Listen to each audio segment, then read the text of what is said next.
Our life on the road. Let's go. On our first day, we're heading to Illinois. We had some breakfast, waited for our trailer, and then headed on our way. But you'll be surprised on what we saw while we were headed to Illinois. I mean, look at that. Danger. If you Danger. are Danger. the driver of this truck, you should have parked on the shoulder or maybe took an exit.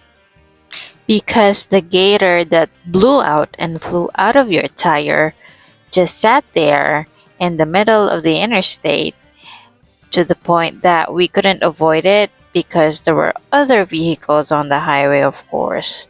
So that thing hit, I found out that it hit the valve of the exhaust or something. I don't know what it is technically, but we had to stop because we started hearing a hissing sound from the truck. So we had to park and call in breakdown.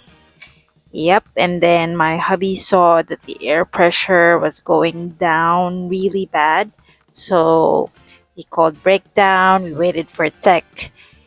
And thank God it wasn't much of a big issue or it wouldn't cause a huge problem or a delay for us. But while we waited for the tech, of course, since we had very light breakfast this morning, as you saw, it was suman. Suman is a rice cake, and we topped it with some strawberries. I decided to cook some noodles, instant noodles, pancit canton, spicy, and paired it up with some seaweed. That was some really good breakfast. And while we were here at the rest area, of course, we decided to take a loo break. And look at this rest area. It's pretty interesting. This rest area is also a little bit fancy and I think will be really helpful for travelers who pack their meals. They got a Keurig and a microwave that you can use for free. They also showcase the map of the historic Route 66, which has come to symbolize hope, progress, and the spirit of adventure. So, adventure, let's go! Ayan, look at that. Very interesting para sa mga travelers to see historical insights. Has anybody ever used a payphone before? Ayan, kaso hindi na siya gumagana dito. Pero diba, interesting that they get to keep it and show it, especially for new generations, I think. So, ayan, let's continue our trip na akala mo puro food trip kasi on this vlog, puro kami kain. Well, on the video, puro kami kain. Like over here, we are gonna be getting lunch. Yep, it's a long day. We're at Pilot. And if I'm not mistaken, this trip was like around 5 to 6 hours minus traffic and other factors. So, mahaba-haba to. Kailangan natin ng kape. Nasa ng kape? Let's get some iced coffee. Ayan, kailangan natin yan. I found frozen coffee better than iced coffee actually. This is the first time na nakakita ako sa Pilot or other truck stops ng frozen coffee. So, let's get that. Masarap siya, mga besh. In fairness. Let's get some lunch. Mild. With how many chicken tenders do you want? 5, 7, 9, or 12. Just divide them. Four. Okay. No, 5 tenders and then. Can we mix the? No running, ladies. Come on, please. I don't want nobody to get hurt. Thank you. Can we mix the tenders with the wings? Yeah. Okay, so we'll get the tenders a 5 and then 4 for the wings. Sure. Which one? Spicy or strong? Spicy Okay. is for the Do wings. you need sauce?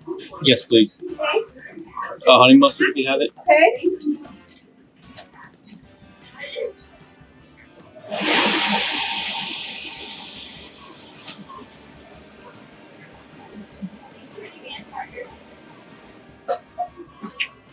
Just honey mustard? You want anything else? What else? What other We options? have blue cheese, honey mustard, sweet and sour, barbecue, ranch. I'll have ranch, please. Okay. And one thing of the potato wedges. Heck no. Let's get back on the road and nakita namin tong world's largest gift store. Ano ba yan? Nabubulol pa. Laki na expectation ko dito ah. Akala ko naman super laki na as in super laki na malaki pa yata yung SNR. Anyhow, there's another like theme park that parati naman nakita yung sign, Explore Uranus. Meron pa dyan na sabi, the best fudge is from Uranus. Ewan ko sino nag-isip niyang Uranus na yan. Pawiti masyado. From here, we can see the St. Louis Arch. It's also called the Gateway Arch. It is the world's tallest arch and Missouri's tallest accessible structure. The memorial marks St. Louis' role in the westward expansion of the United States during the 19th century. It commemorates Thomas Jefferson, whose vision opened the West, the inhabitants of the West who helped shape its history. Ayan, nag-historical lesson. Ano ba yan? Binasa ko lang sa Google yan. But if you do have fun facts, please do share it with us in the comments.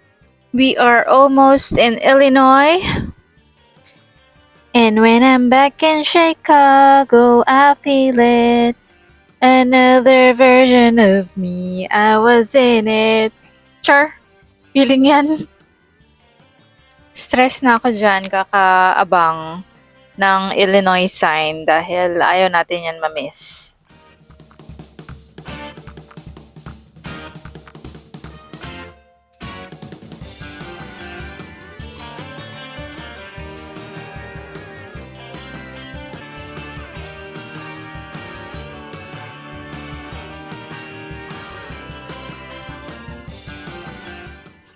Time check, we are almost out of time to run. Naghahanap na kami ng place to park and we found this rest area sa map. It was a weird rest area. It's in the middle of the interstate. So both ways dito magpa-park. So there was not a lot of parking. Hindi kami nakapark. But luckily, before we ran out of time, we did find a local fuel stop na may truck parking. Of course, right after we parked, Tom Jones na ako. Tom Jones na kami. And here I am preparing our dinner. We got pulled pork. So I planned to make a pulled pork taco, tortilla, burrito. Ewan ko, basta we did get some tortilla from Aldi and this pulled pork. Masarap siya. I just had to reheat it from our whatever pot. Yep, whatever pot yung pangalan niya. Pwede kang mag shabu-shabu, pwede kang mag-grill, mag-fry, anything. Kaya nga siya whatever pot, 'di ba? So, masarap siya, para siyang pork asado. It's like pork asado. So, I reheated it and added it to the tortilla. There, I reheated the tortilla so that it gets a little bit toasted. I like my tortilla a little bit toasted. Filled it up with the pulled pork and added some spicy salsa to it para ma-enhance yung flavor. Although masarap na yung asado, but some spice always, upgrades the flavor. Masarap sana siya kung meron pang avocado, but we didn't get any from Aldi. Perhaps next time. And of course, dinner is solved. Watch out for our next videos.